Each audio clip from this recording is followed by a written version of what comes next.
L-għodwa tajba. Illum it-tlieta 29 ta' Ġunju il-Knisja tiċċelebra s-solennità ta' żewġ apostli u qaddisin kbar tal-ewwel seklu, San Pietru u San Pawl. San Pietru u dak li Kristu bena fuqu il-Knisja u San Pawl waqqaf il-Knisja f'Malta. Nilqakom għall-quddiesa tal-lum immexxija mill-Arċisqof Charles Scicluna mill-Katedral ta' San Pawl fl-Imdina.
L-isem tal-Missieru tal-Iben u tal-Ispirtu Santu. Amen. Il-paċi ma'kom. Fil-festa ta' San Pietru u San Pawl, festa li aħna l-Maltin nsejħula liminarja, festa ta' dawl, festa ta' dija, jew inħarsu lejn Ġesu. Il-ħarsa tiegħu hija dik li tagħmlilna kuraġġ li ddewweb fil-qlub tagħna il-biża' minħabba d-dnubiet tagħna u n-naqqasijiet tagħna. Ejjew nagħmlu qatt ta' fidi fuq il-ħarsa ta' Ġesu, l-istess ħarsa li ltaqgħu magħha Pietru u Pawlu. U mingħajr biża' imma b'umiltà kbira narfu li aħna midinbin. Mistqar l-Alla li jista' kollox u lilkom ħuti li jiena għaddibt ħafna bil-ħsieb, bil-kliem, bil-emil u billi ħallejt dmirijieti ħtija tiegħi, bl-akbar ħtija tiegħi.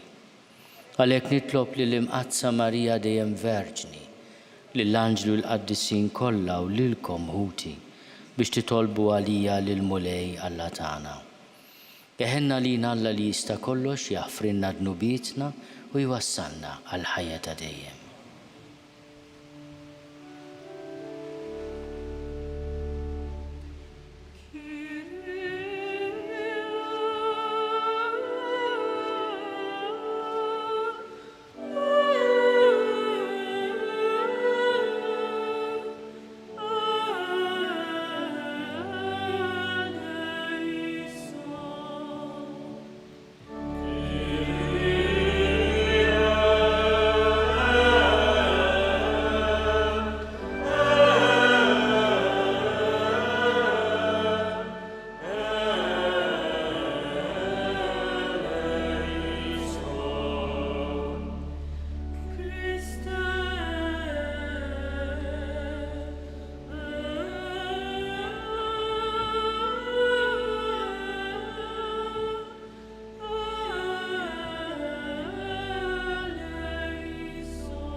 Gloria in excelsis Deo.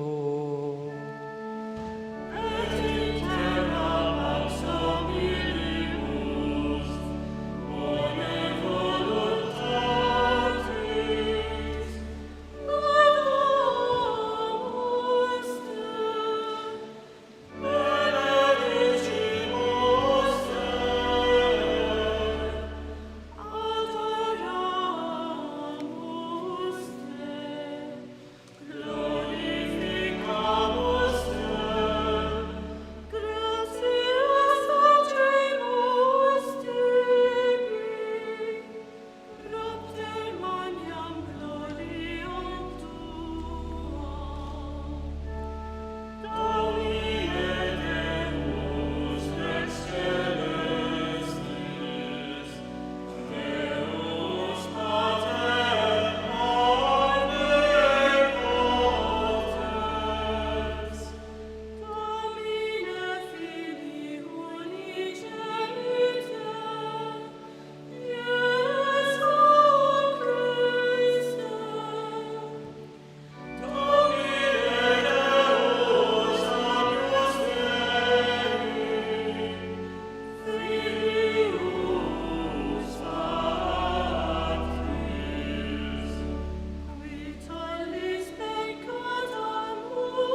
nitolbu. U Alla int timlina b'ferħ qaddis dan il-jum ta' festa solenni, ġih l-Apostli San Pietru u San Pawl. Għamel il-Knisja tiegħek timxi dejjem fuq it-twissijiet tagħhom, kif bihom int qed fiha is-sisien tar-reliġjon.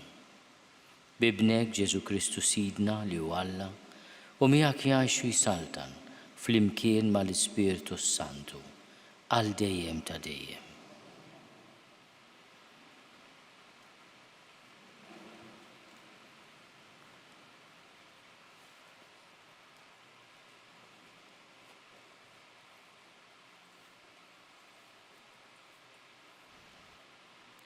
Qari mill-ktieb tal-Atti tal-Apostli.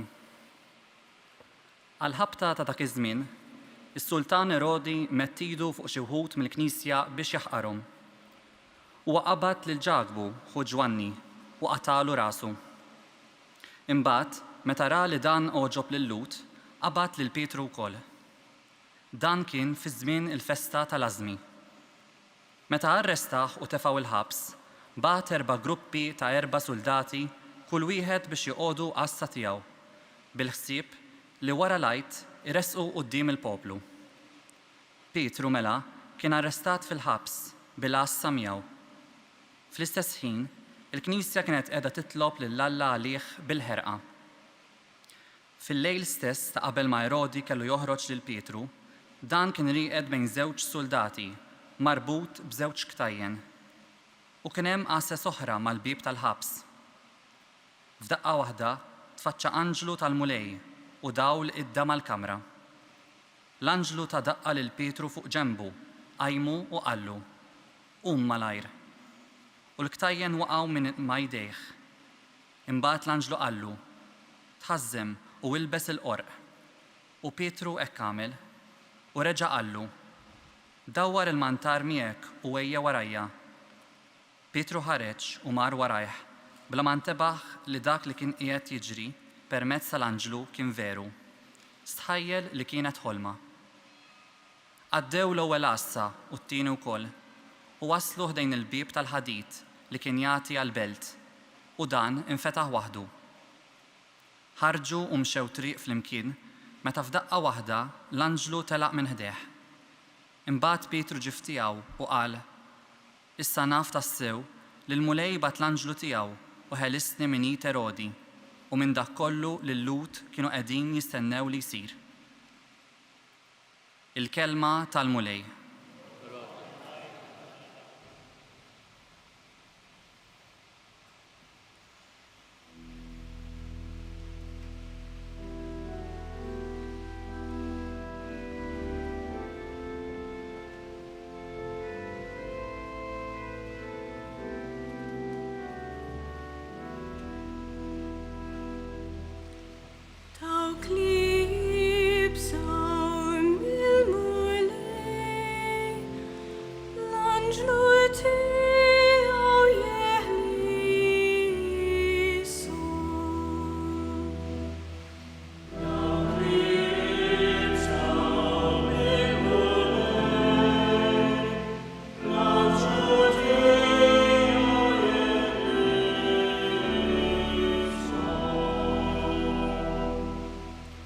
Kull ħin imbirek il-mulej, tifħiru dejjem f'ommi. Bil-mulej tiftaħar ruħi, jisimgħu l-fqajrin u jifirħu.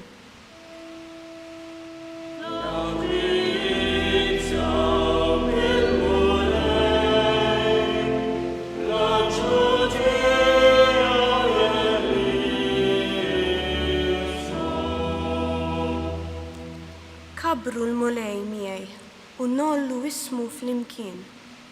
Jien fittixt il-mulej u weġibni u minn kull biża ħelisni.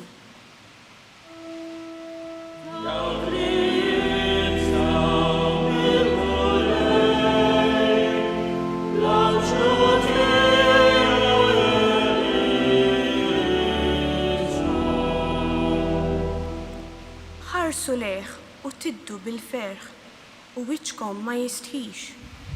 Dan il-fqajjar sejjaħ il-mulej u semaw u mid-dwejjaq kollha tiegħu ħelsu.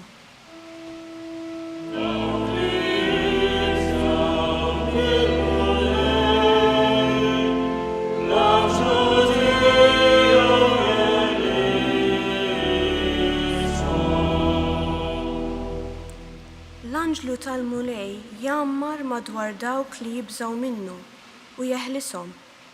Ippruvaw u taraw kemm hu tajjeb il-mulej.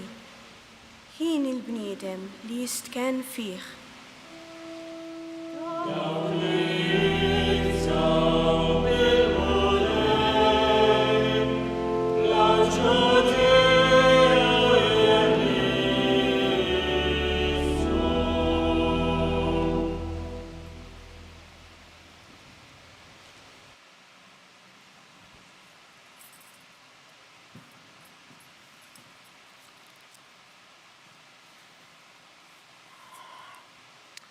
Tini qari mit-tieni ittra ta' San Pawl Apostlu l-Timotju.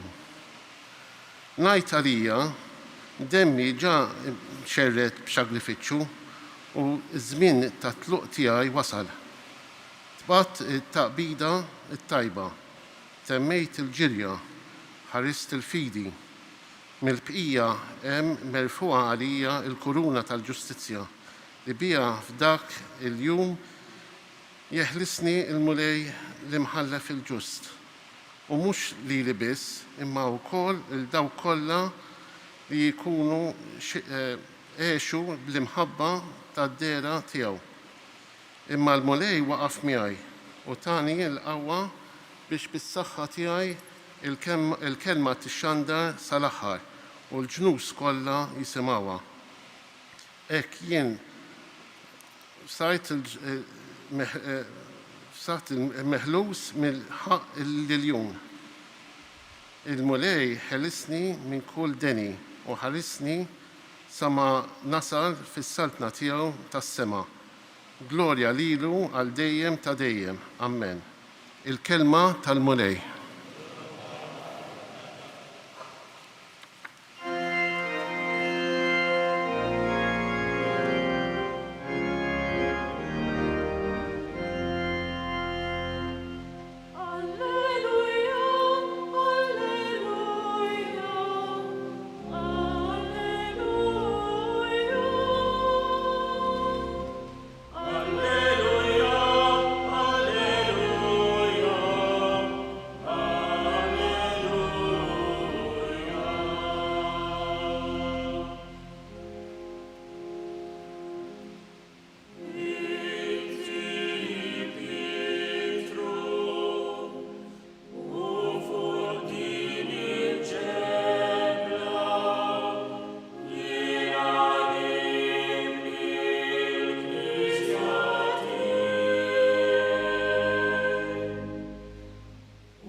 Evangelju skont San Matteo.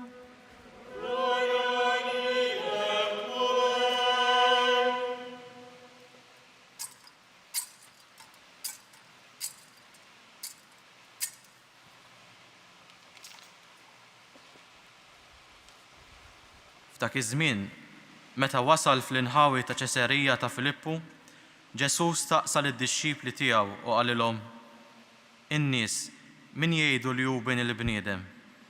U huma weġbuh: xi wħud Ġwanni l-Battista, oħrajn Elija u oħrajn Ġeremija jew wieħed mill-profeti. Imma intom min tgħidu li jien? Staqsihom. U qabeż xmun Pietru qallu, inti l-Messija bin Alla l-ħaj. U Ġesu wieġbu qallu, ħini int xmun bin Ġona, għax mhux bniedem tad-demm u l-laħam u rigdan, imma missieri li hu fis-smewwiet. U jiena ngħidlek, inti Pietru, u fuq din il-blata jiena nibni l-Knisja tiegħi, u s-setat tal-infern ma jelbuwiex. Jiena nagħtik l-infietaħ tas-saltna ta' smewwiet, u kull ma torbot fuq l-art ikun marbut fis-smewwiet, u kull ma tħoll fuq l-art ikun maħlul fis-smewwiet. Il-kelma tal-mulej.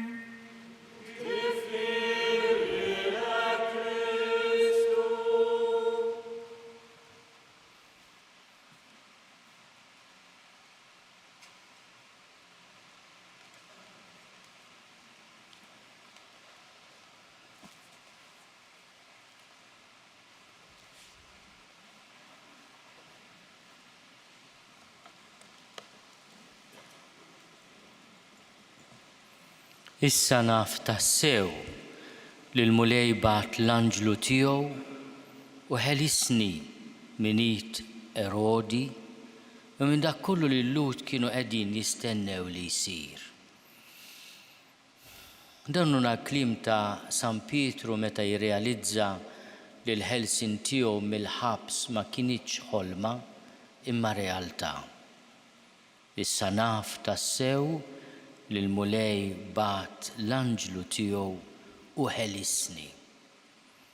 U fit-tieni qari smajna wkoll li l-Apostlu missierna San Pawl jafda fil-qawwa tal-mulej li jeħilsu. Il-mulej jeħlisni minn kull deni u jħarisni. U jgħid hekk jien ġejt meħlus minn ħalq lill-jum. Dawn iż-żewġ apostli li qegħdin niċċelebraw illum kellhom din l-esperjenza ta' ħelsien mill-mulej.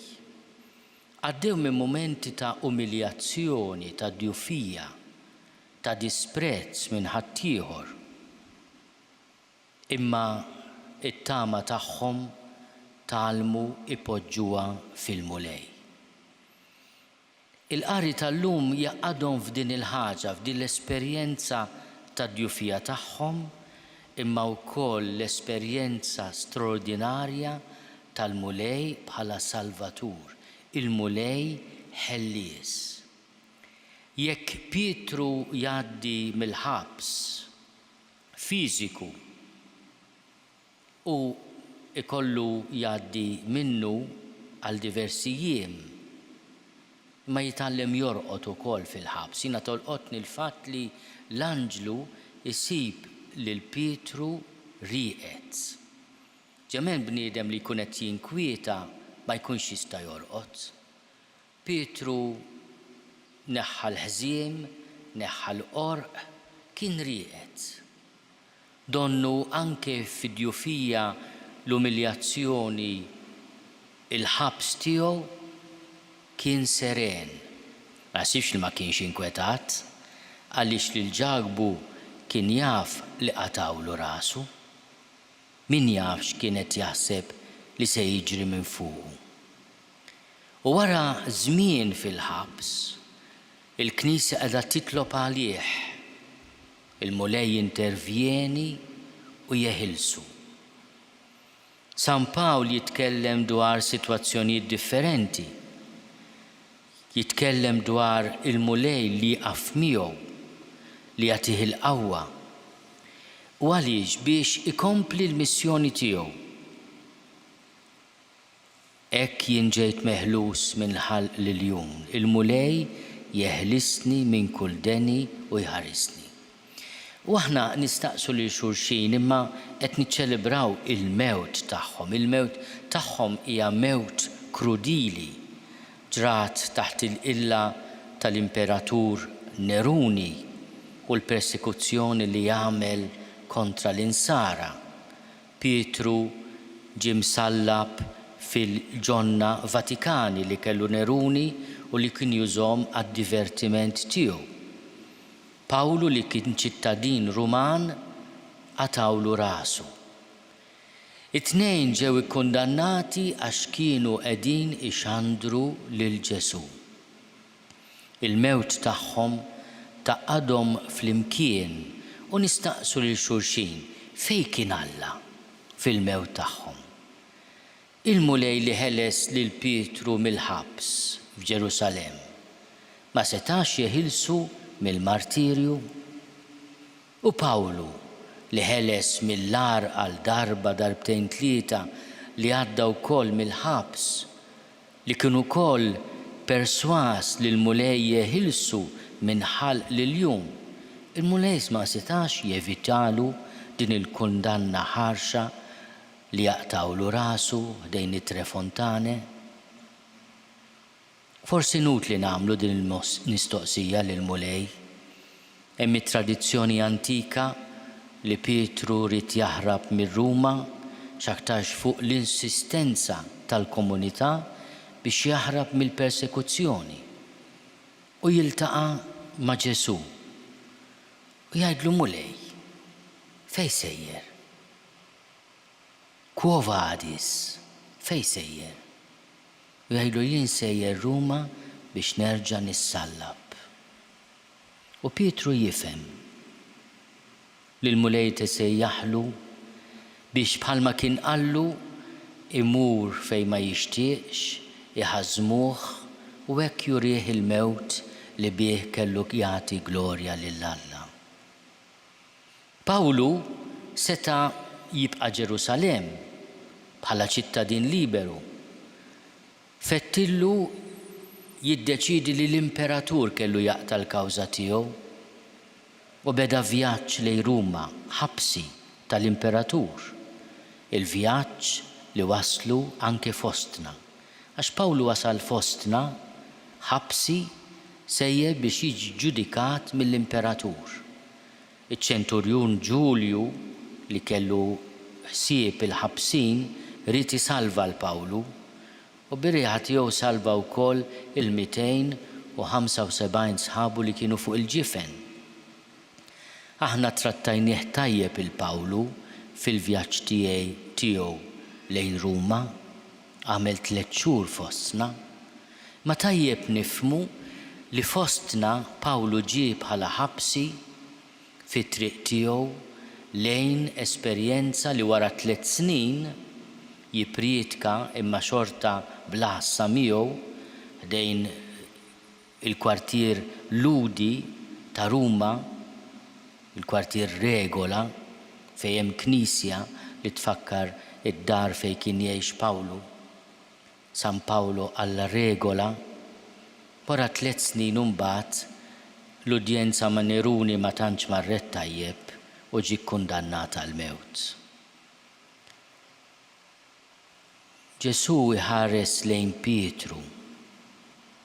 Meta Pietru imnebbaħ mill-missier jistqar il-fidi tagħna f'Ġesu. Għaliex Pietru jitkellem fis-simna meta lil Ġesu jgħidlu inti il-Messija bin Alla. Ħin jien ċmum bin Ġona għax mhux bniedem tad-demm u l-laħam u rigdan imma missieri li hu fis-smewwiet. U jiena ngħidlek inti Pietru u fuq din il-blata jiena nibni il-knisja tiegħi u s-setat tal-infern ma jelbuhiex.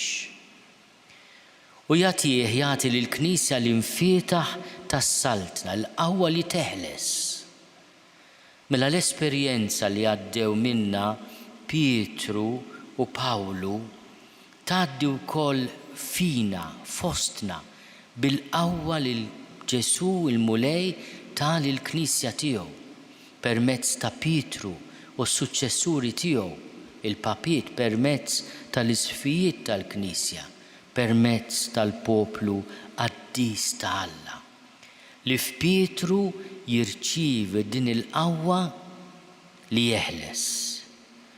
Kull ma torbot fuq l-art ikun marbut fis-smewwiet, jorbot il-ħażen kull ma tħol fuq l-art ikun maħlul fis-smewiet, iħoll, jillibera, jeħles lil-vittma tal-ħażen.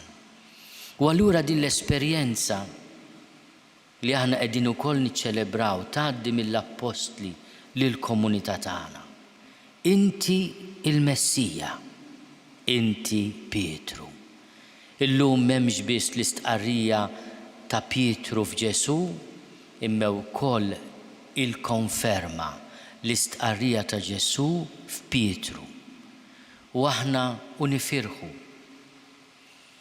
fil-festa solenni ta' dawn iż-żewġ apostli tant eżies għal poplu nisrani, tant eżies għal Knisja ta' Ruma li tippresidi fl-imħabba. Nitolbu li aħna wkoll nkunu persważi bil-qawwa li Ġesu poġġa fostna għal ħelsien tagħna. U l-ħarsa tiegħu tkun ħarsa ta' ħniena li tagħmlilna kuraġġ.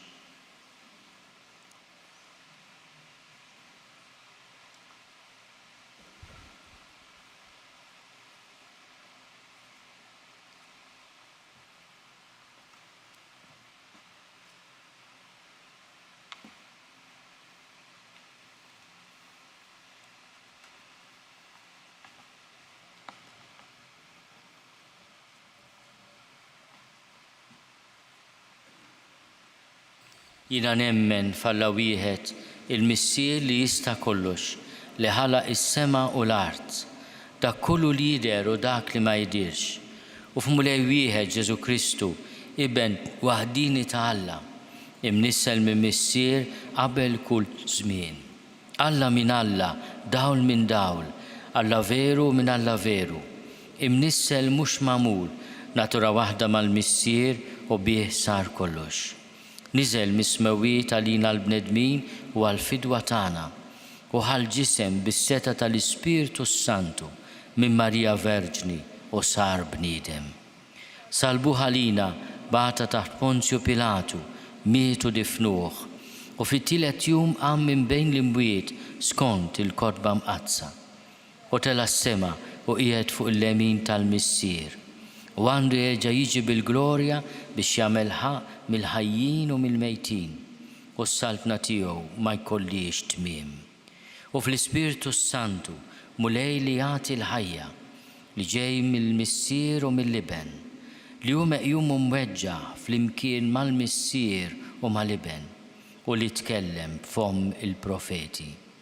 U fi Knisja waħda qaddisa, kattolika, apostolika nistqar ma' mudija waħda għal maħfra ta' dnubiet u nistenna l-qawma mill-imwiet u l-ħajja ta' żmien li ġej.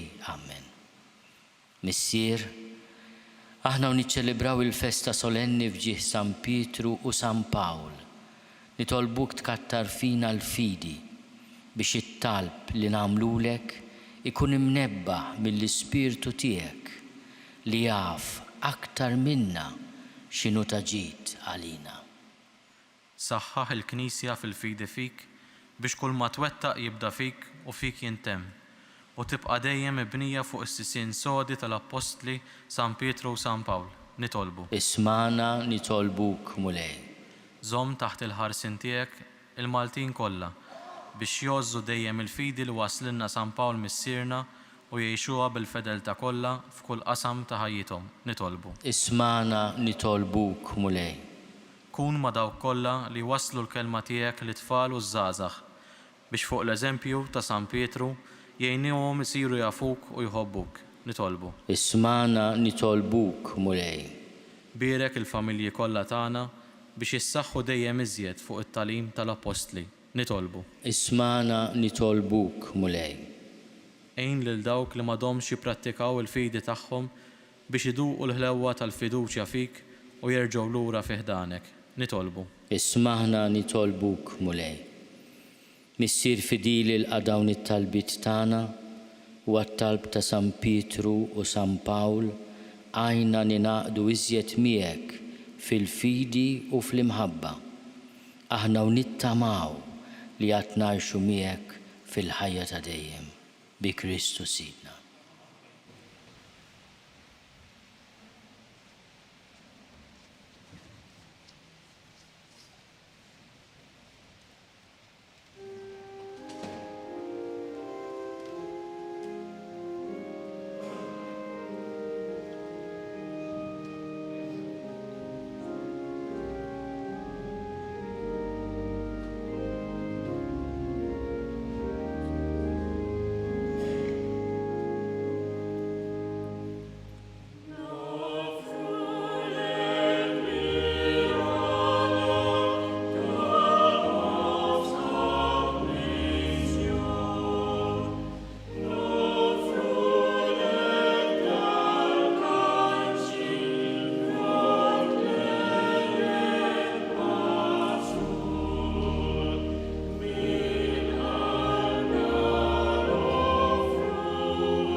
Tolbu ħuti biex is-sagrifiċċju tiegħi u tagħkom ikun joġob lill-Alla l-Missier li jista' kollox.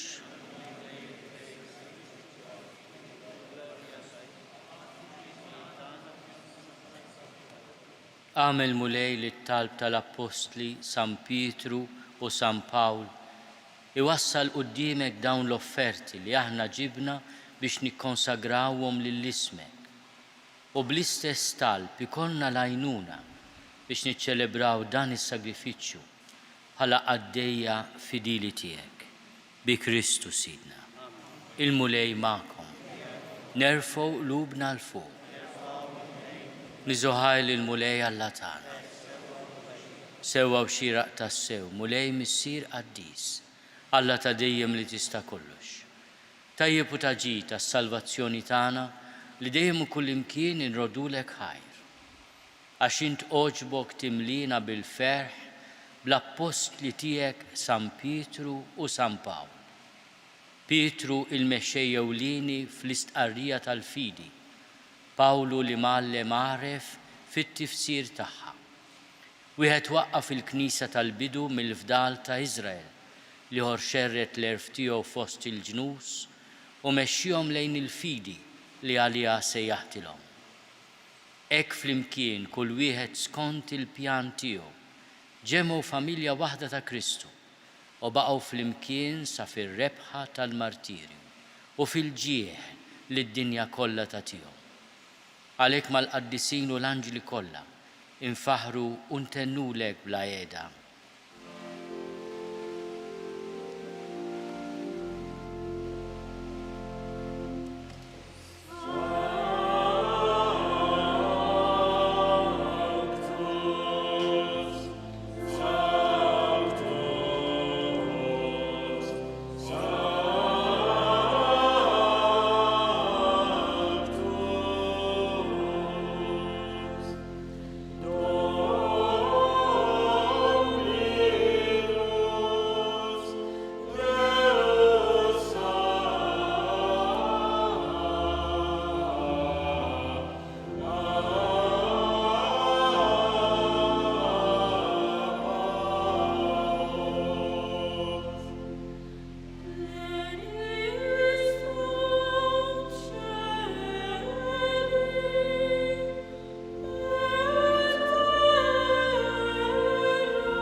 Qaddis tassew int mulej, inti lajn ta' kull dusija.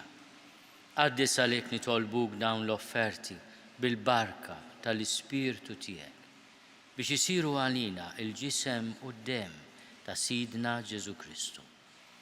Li meta kien se jingħata biex minn rajħi bati, ħal-ħobs, ratti l-ħajr, qasam, tali d-disċipli tiegħu u qal: ħudu u kulu l-koll minn dan, għax dan huwa ġismi li jingħata għalikom.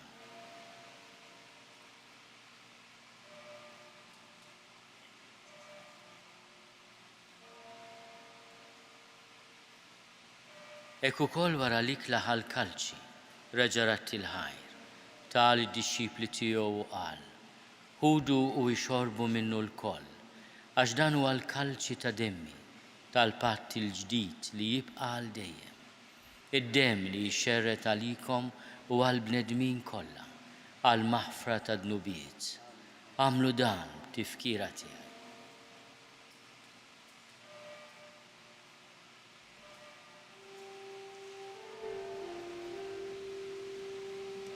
Dan hu l-misteru tal-fidi.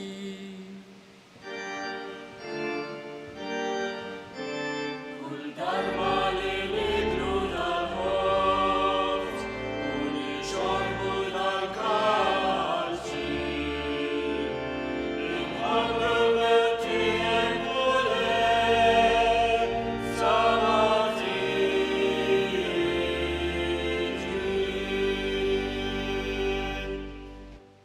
għalhekk aħna nagħmlu dan tifkira tal-mewt u l-qawmien ta' Sidna Ġesu Kristu.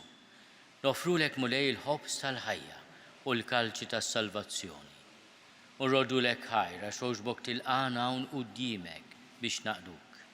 U miċ-ċokontana nitolbu li l-Ispirtu Santu jaqadna f'ġisem wieħed lilna li nieħdu sehem mill-ġisem u d-demm ta' Kristu. Ftakar mulej fil-Knisja tiegħek imxerda mad-dinja kollha. Wettaqa fl-imħabba fl-imkien mal-Papa Franġisku. Miegħi għaddej tiegħek mingħajr ma jistħoqli, mal-Isqof Joseph li qed jgħinni, mal-Isqof Anton u mal-Ministri tiegħek kollha. Ftakar ukoll f'ħutna li raqdu bit-tama tal-qawmien. Ftakar fil-mejtin kollha. Daħalhom quddiemek fid-dawl tas-sebħ tiegħek. Ħenna lina l-koll nitolbuk, għati lilna wkoll il-wirt tal-ħajja ta' dejjem. Flimkien mal-Verġni mqazzom Malla Marija, mal-arrus tagħha San Giuseppe, mal-Appostli b'mod speċjali l-Appostli Pietru u Pawlu u l-qaddisin kollha li jgħixu fil-ħbiberija tiegħek sa mill-bidu tad-dinja. Għamel li magħhom infaħruk u nsebħuk Ġesu Kristu ibnek. Bi Kristu ma' Kristu fi Kristu, jingħata lilek Alla missi li tista' kollox, flimkien mal-Ispirtu Santu, kull ġo glorja għal dejjem ta' dejjem.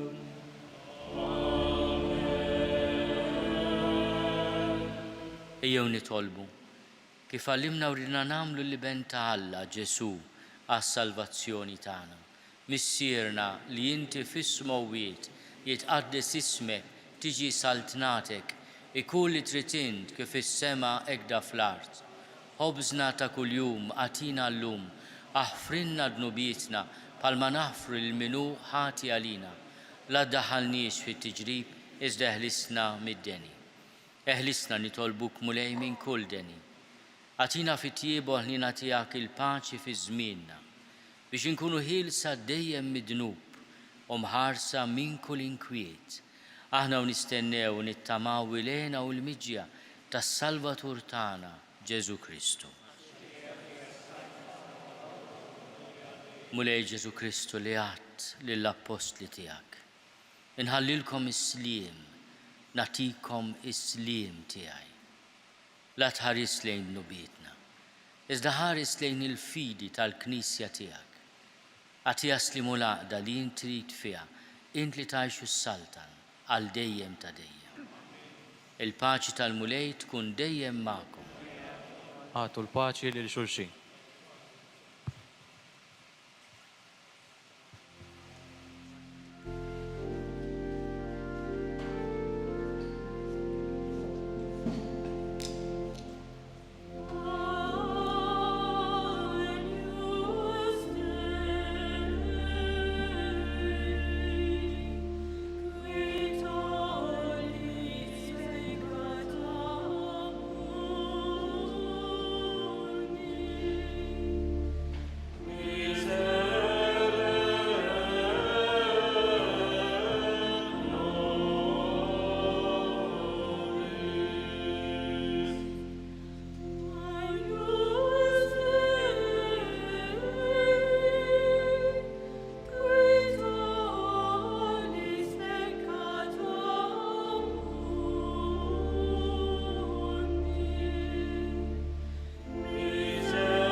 danu li neħidnu bit tad-dinja, ħenin dawk li huma mistiedna l-ikla tal-ħaruf. Mulej ma jistoqlix li tidħol taħt is-saqaf tiegħi, iżda biss kelma waħda u ruħi tkun infejqa.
Flimkien ngħidu t-talba għat-qarbina tax-xewqa.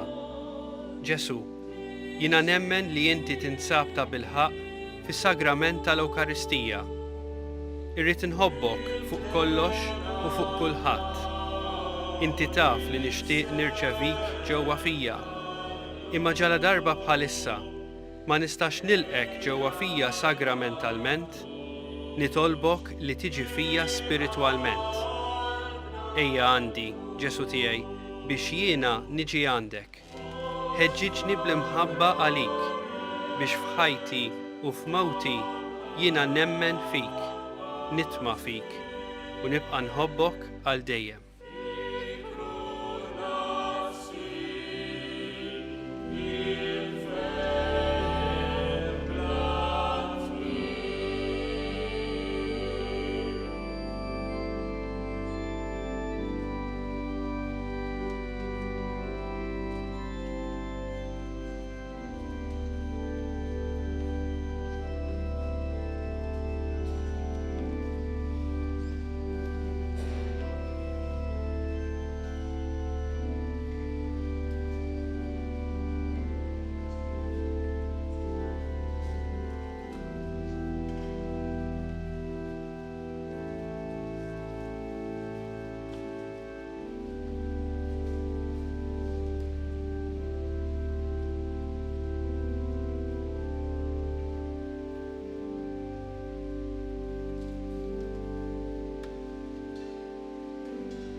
Nitolbu.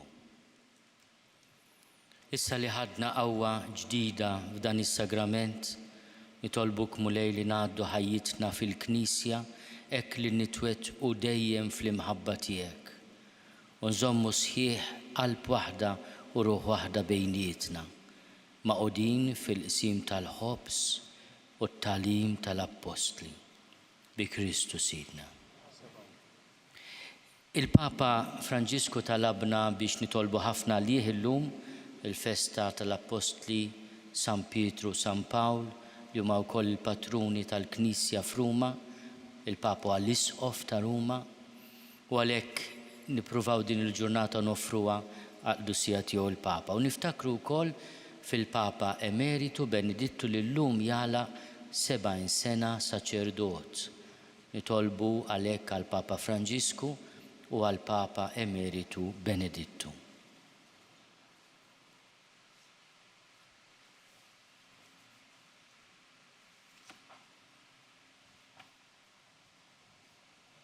Il-mulej ma'kom.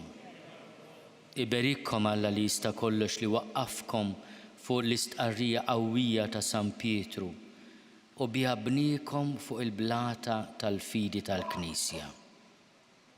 Alla li qawwikom bil-predikazzjoni ta' missierna San Pawl jallimkom bl-eżempju tiegħu kif dejjem tirbħu aħwa oħra lil Kristu. San Pietru bis-seta tal-infitaħ, San Pawl bil-qawwa tal-kelma wasluna bil-talb tagħhom fis-sema fejn stoqilhom jitlu huma bħala ħlas tal-martirju tagħhom. U jberikkom Alla li jista' kollox il-Missier u l-Iben u l-Ispirtu Santu.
Naslu fit-tmiem il-quddiesa solenni tal-lum fil-festa ta' San Pietru u San Pawl. Ninformawkom li minħabba l-lob tal-futbol tal-Kampjonat UEFA Euro 2020 fuq TVM2 mhix se tixxandar il-quddiesa tal-lejla. Tista' segwi l-quddiesa tal-ġurnata fuq il-website knisja.mt. Min jixtieq jgħin lill-Arċidjoċeżi ta' Malta tkompli l-ħidma tagħha fis-soċjetà huwa mistieden jagħti donazzjoni online jew permezz ta' ċekk. Aktar dettalji issibuhom fuq knisja.mt/donazzjonijiet. Nawguralkom il-kumplament tal-festa tajba.